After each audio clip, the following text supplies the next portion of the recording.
The winter sun of Silver County hung low, smearing the sky in tones of tarnished copper as Abigail Crow stepped off the rickety stagecoach. Dust rose around her hem like a quiet omen. The year was 1871, and the mining town, half ghost, half ambition, looked at her the way it looked at every stranger, with suspicion carved into its bones. Yet there was something different this time. Something in the calm poise of the woman who stood almost perfectly still amid the swirling grit, as if she were taking a silent measure of the land, and of the people watching her. Abigail's black coat, worn but immaculately kept, contrasted with the sun-faded clothing of townsfolk who had spent their years battling dry wind and lean harvests. Her eyes, dark as wet walnut, swept across the main street with a scrutiny that made some look away. It wasn't rudeness, it was precision.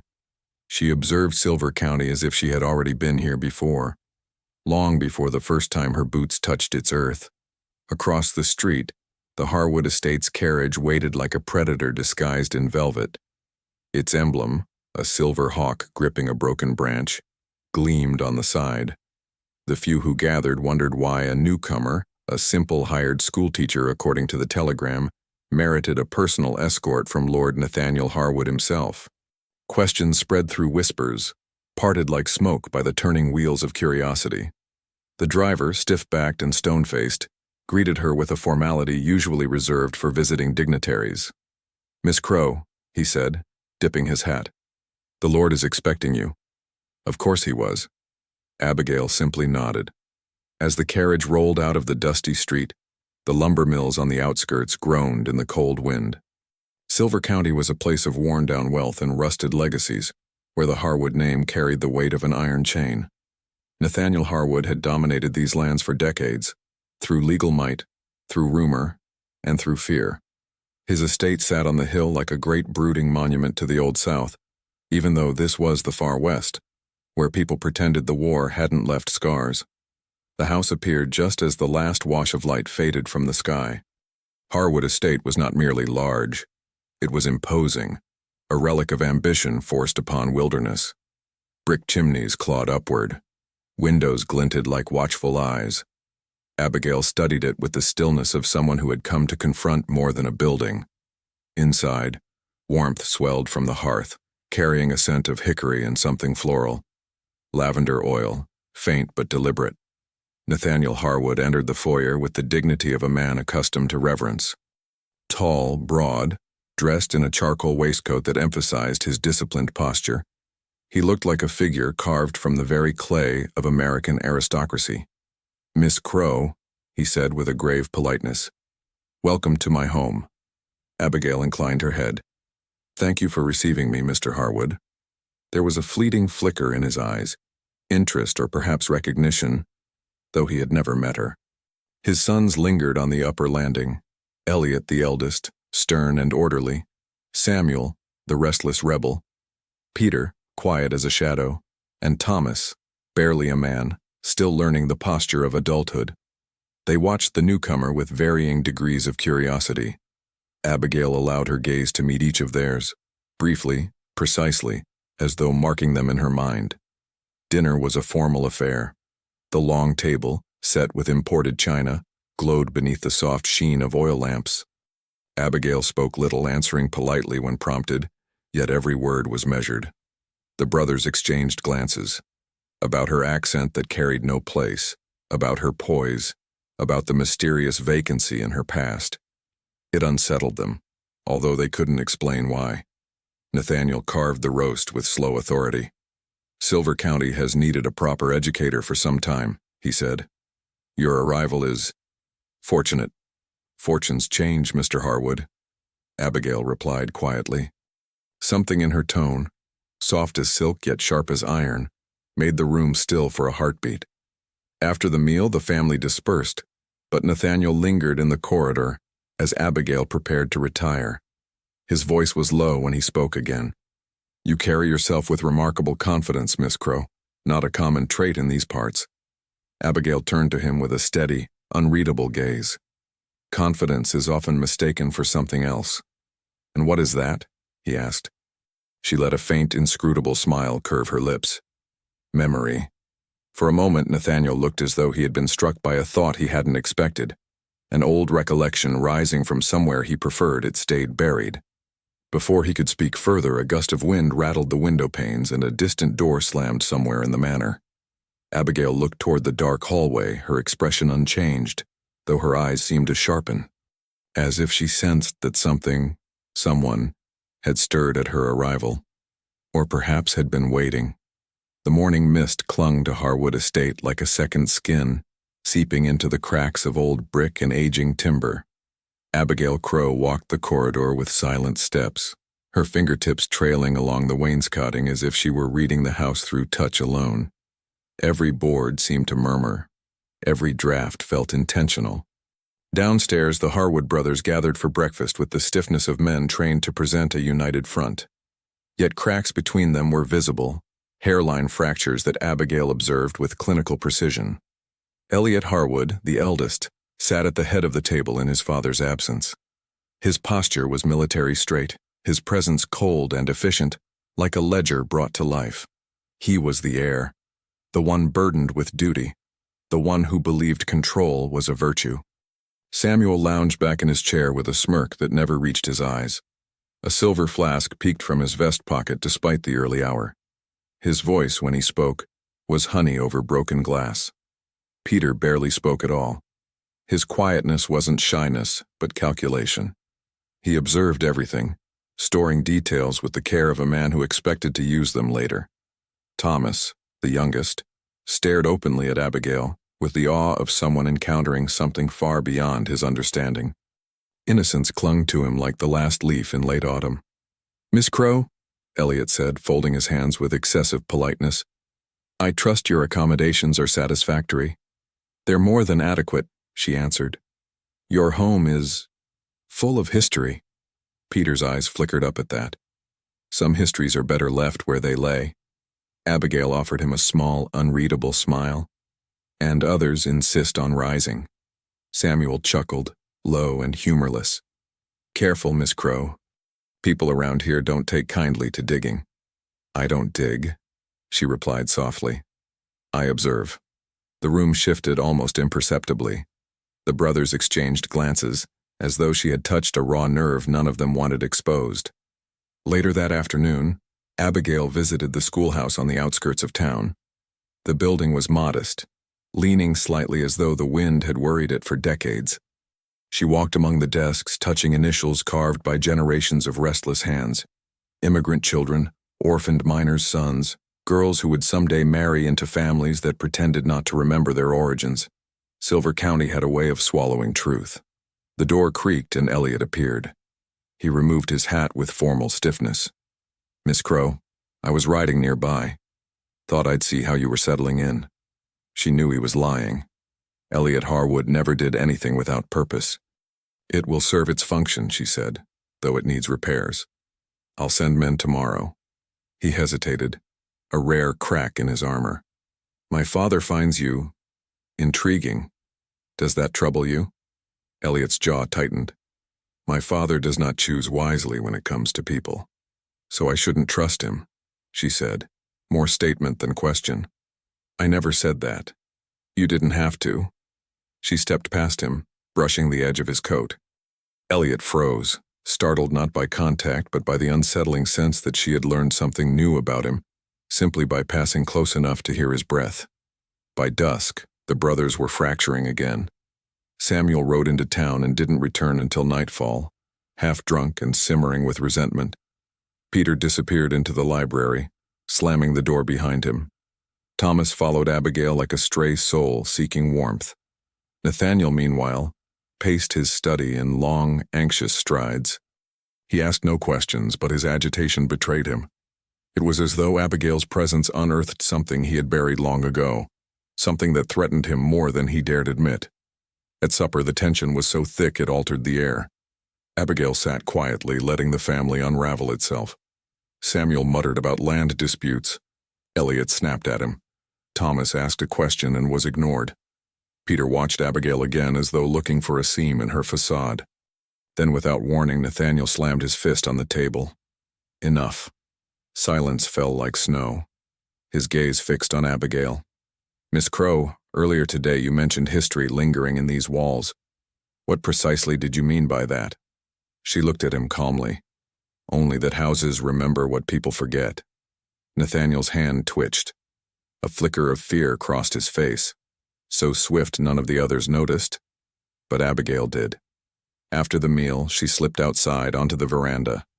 The moon hung low, pale and watchful. Footsteps approached behind her. She didn't turn.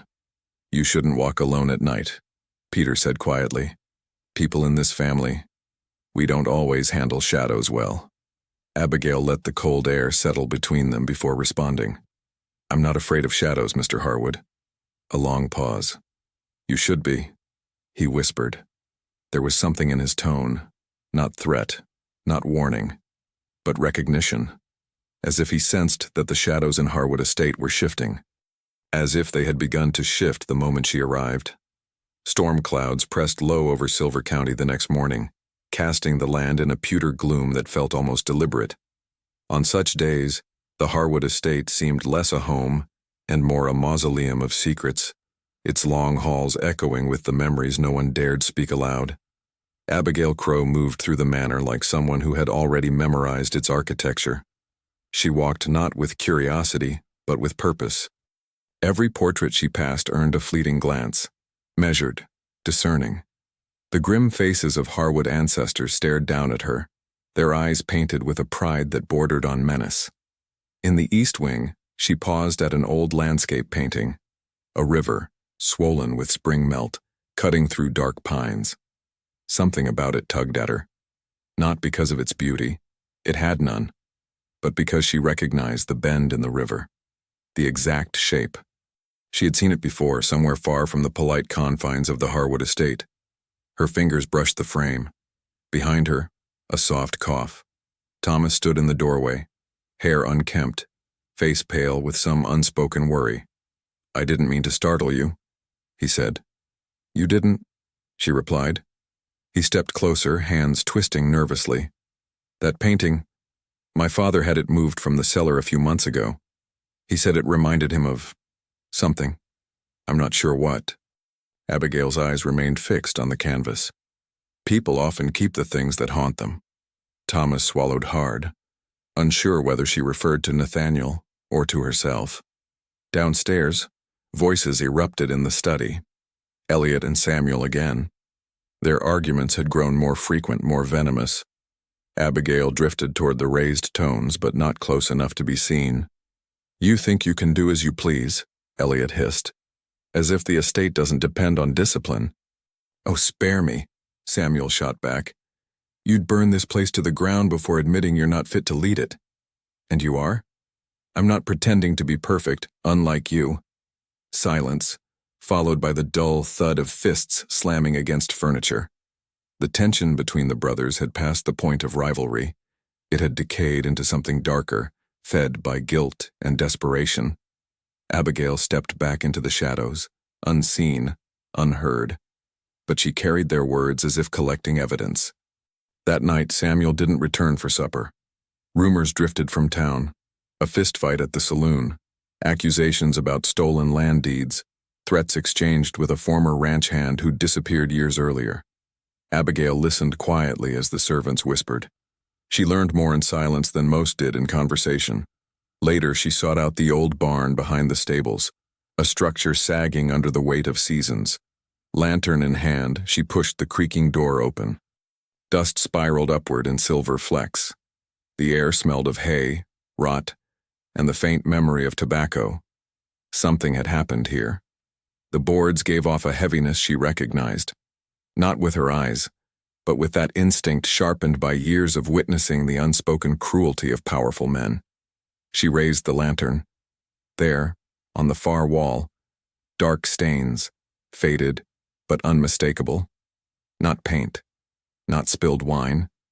Time had thinned them, but truth endured. A voice behind her. You shouldn't be here. Elliot stood in the doorway, face rigid, jaw clenched. The lantern light caught the silver buttons of his vest, making him look like a specter of authority. This barn is off limits, he said. Why? Abigail asked. It's unsafe. That's not the real reason. His eyes hardened. You're our guest, Miss Crow, not our judge. She held his gaze. Everyone is someone's judge, Mr. Harwood. Elliot stepped closer, anger flickering beneath the surface. Not rage born of insult, but fear born of recognition, as though she had touched the very nerve he fought so desperately to protect. I won't warn you again, he whispered. He left without another word. Later, as Abigail returned to the manor, she found Peter waiting at the foot of the stairs. He held a book in his hand, an old ledger, leather cracking at the spine. My father keeps secrets, he said quietly. But he forgets one thing. Paper doesn't. He extended the ledger to her, not fully, not offering but revealing. Names, dates, payments to unnamed riders, notes about land confiscations, missing workers, and coded references to matters resolved at the barn. Abigail's pulse stayed steady.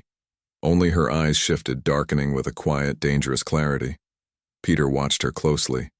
You already knew, didn't you? She closed the ledger gently. I know what men try to hide, and what they fail to bury. Peter exhaled, the sound shaky. Then you also know it won't stay hidden much longer. Abigail turned her gaze toward the upper floors where a single light glowed in Nathaniel Harwood's study. No, she said softly. It won't. A distant thunderclap rolled across the hills, shaking the window panes.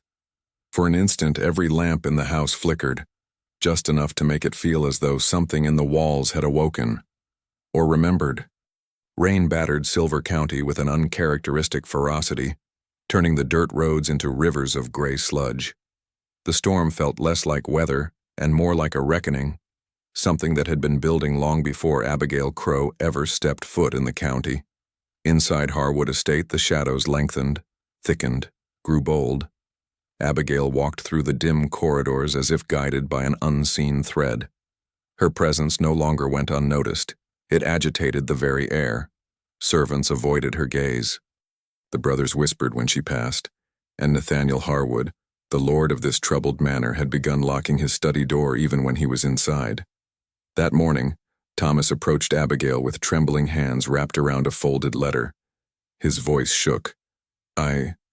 I found this in the drawer of my mother's old vanity. Abigail accepted it carefully. The paper was brittle at the edges, its ink browned with time. She did not unfold it. Not yet. Instead, she looked at Thomas, whose face carried the softness of someone unprepared for the sharpness of truth. Did you read it? She asked. He hesitated. Only the first lines. It mentions someone named Crow. A silence grew between them, delicate as frost. Keep this between us, Abigail said gently. Thomas nodded, though fear lingered behind his eyes like a bruise. As he walked away, she opened the letter. The handwriting was elegant, feminine, and laced with the urgency of someone writing at the edge of despair. Nathaniel, you promised protection. You promised the child would be safe. If harm comes to her, the fault will be yours alone. Abigail traced the final line, signed only with an initial, E. Her expression did not change, but the storm outside thundered as though answering some unspoken question. Later, the courtroom in Silver County buzzed with movement. Nathaniel Harwood, flanked by Elliot, arrived to face a land dispute that had been festering for years. Abigail slipped in quietly and sat at the back, blending into the murmurs. The plaintiff, an aging rancher named Caleb Brown, accused Nathaniel of forging documents to seize his land during the years following the war. The ledger Peter had shown her now seemed less like a relic and more like a map, each coded entry pointing to a theft. Nathaniel sat stiff, expression unreadable. But every so often his gaze flickered, to the doors, to the windows, to Abigail. He was afraid she had something to do with this. He was right. When Caleb Brown took the stand, his voice cracked with anger. Men went missing, he said, pointing directly at Nathaniel. Workers whose families still wait for them. Some were last seen at your estate. Gasps rippled through the room. Abigail watched the jury shift, uncomfortable. Elliot stood abruptly. This is slander. My father. The judge struck his gavel. Order. Through it all, Nathaniel remained unnervingly calm. but his fingers tightened around the arms of his chair, knuckles blanching. Abigail studied him. She had seen that posture before, years ago, in another place, on another man who carried the same brand of authority twisted into cruelty.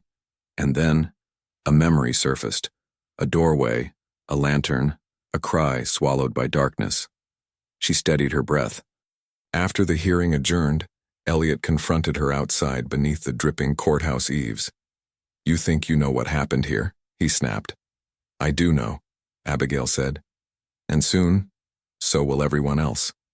Elliot's composure cracked. "Whatever you believe, whatever you think you're doing, it will destroy this family."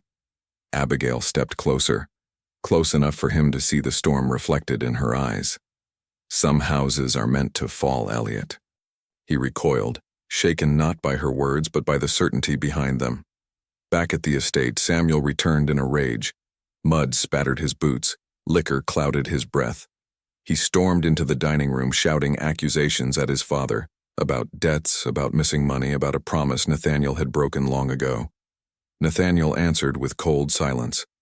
Samuel threw a glass against the wall. It shattered, scattering fragments like sharp truths across the floor. "Tell them, father," he roared. "Tell them what you did." Nathaniel struck him, hard. The room froze. Abigail, watching from the doorway, saw not a father correcting a son, but a tyrant, crushing rebellion. Samuel staggered back, breathing heavily. "You'll pay for this," he whispered. He fled into the night. The storm swallowed him. Hours later, Peter appeared at Abigail's door. He looked pale, shaken, as if he'd seen something he wasn't meant to see. "Miss Crow," he said, voice low. "Samuel, he didn't come back." Abigail's eyes lifted, narrowing. "Something's wrong," Peter whispered. "The horses are restless. And my father locked himself in the study again." Thunder rumbled. The lamps flickered. And for the first time, Abigail felt the house breathe, slow and deep, as though preparing itself for what would come with the next flash of lightning. The storm had passed, but Silver County woke beneath a sky the color of old iron, mute, unsettled, as if the land itself held its breath. Harwood estate stood rigid against the cold morning light, its windows streaked with rain, its chimneys coughing thin spirals of smoke. There was no sign of Samuel Harwood. Inside, the tension had stiffened into something palpable, something that clung to walls and coats and even the air between breaths. Nathaniel Harwood had not left his study since the night before. Elliot had taken charge of the search party. Peter wandered the halls with sleepless eyes. And Thomas watched Abigail Crow as if she were both a lantern and a blade. Abigail descended the grand staircase slowly, her steps deliberate. She paused at the landing, sensing the quiet tremor of the house. It felt different today, less haunted by memory, more burdened by the weight of what was finally coming undone. Thomas approached her, wringing his hands. "Do you think Samuel will return?" She met his gaze gently. "I think truth always returns, Thomas. Sometimes in ways we don't expect." His throat worked as he swallowed. "I read more of the letter," he confessed. "The handwriting, it's my mother's. She wrote to Father about a child. A girl." Abigail did not flinch. "I know." "You knew her?" he asked softly. For a moment, she said nothing. Then, "No, but I knew the man who broke his promises." Thomas paled, understanding dawning in slow, painful waves. Outside, the crunch of boots on gravel. Elliot stormed back in, raincoat dripping, face drawn with fury and something too raw to name. "They found Samuel's horse," he said. "Near the ravine." Peter stepped forward. "And Samuel?" Elliot's silence was answer enough. Abigail watched him carefully. Grief warred with anger in his eyes, but deeper still, beneath the surface, was guilt, old, heavy, malignant. She moved toward the study door. It was locked, of course. It always was. "Nathaniel," she called, voice steady. "It's time." Footsteps shifted inside. Then the key turned, slowly. The door creaked open. Nathaniel Harwood stood behind his desk, looking smaller than he ever had. Less lord, more man. His hair was disheveled, his collar undone, his gaze sharp with a fear he could no longer hide. "Miss Crow," he said, breath tight. "You come here as judge and executioner." "No," Abigail replied. "I come as consequence." He let out a low, bitter laugh. "You think you understand what happened 20 years ago?" "I don't think," she said. "I remember." The room chilled. Nathaniel's face drained of color. "Who are you?" Abigail stepped closer, her voice quiet but merciless. "My name is Abigail Crow. 20 years ago you promised protection to a young woman you claimed to love. You promised her child would be kept safe. Instead you hid her, shamed her, allowed her to die alone in the cold, and buried her in unmarked soil behind the old barn." Nathaniel staggered back. No, You kept the child," she continued, "but not out of kindness, out of fear that she would one day return with her mother's eyes." The brothers stared, breathless. Thomas let out a choked whisper. You don't mean—" Abigail turned to him with a softness none of them had seen in her before. "I was that child." The room collapsed into silence. Nathaniel's voice cracked. "I tried to make it right. You tried to erase it," she said. "Just as you erased the workers who vanished. Just as you erased Caleb Brown's land. Just as you erased every life that stood in the way of your power." Elliot stepped forward, trembling with rage. "Father, is it true?" Nathaniel's silence was confession enough. Peter closed his eyes, breath shaking. Thomas sank into a chair, face buried in his hands. Elliot moved to strike Nathaniel, but Abigail stepped between them, not to protect the patriarch, but to hold the moment still. "Let him face the law," she said. Elliot's jaw clenched. "There is no law strong enough for what he did." "And yet," she whispered, "truth has already begun to do what the law cannot." Outside, a distant cry echoed, someone shouting from the ravine. The brothers froze. Samuel's body had been found. Nathaniel sank to his knees. Abigail watched him with a gaze of profound stillness, not triumph, not sorrow, but the quiet gravity of a cycle finally closing. Silver County would never forget this day, and neither would the house that had kept its secrets for far too long. Yet as the morning light crept through the windows, illuminating the dust in the air, Abigail felt that something remained unfinished, some shadow still waiting in the corners of her memory, or perhaps in the land itself, because consequences once stirred rarely settle quietly. If you stayed hooked on this story until the very end, tell us in the comments what shocked you the most about the Harwood family's dark past. Don't forget to like, subscribe, share the video, and turn on notifications so you don't miss the next haunting American stories that nearly vanished from history.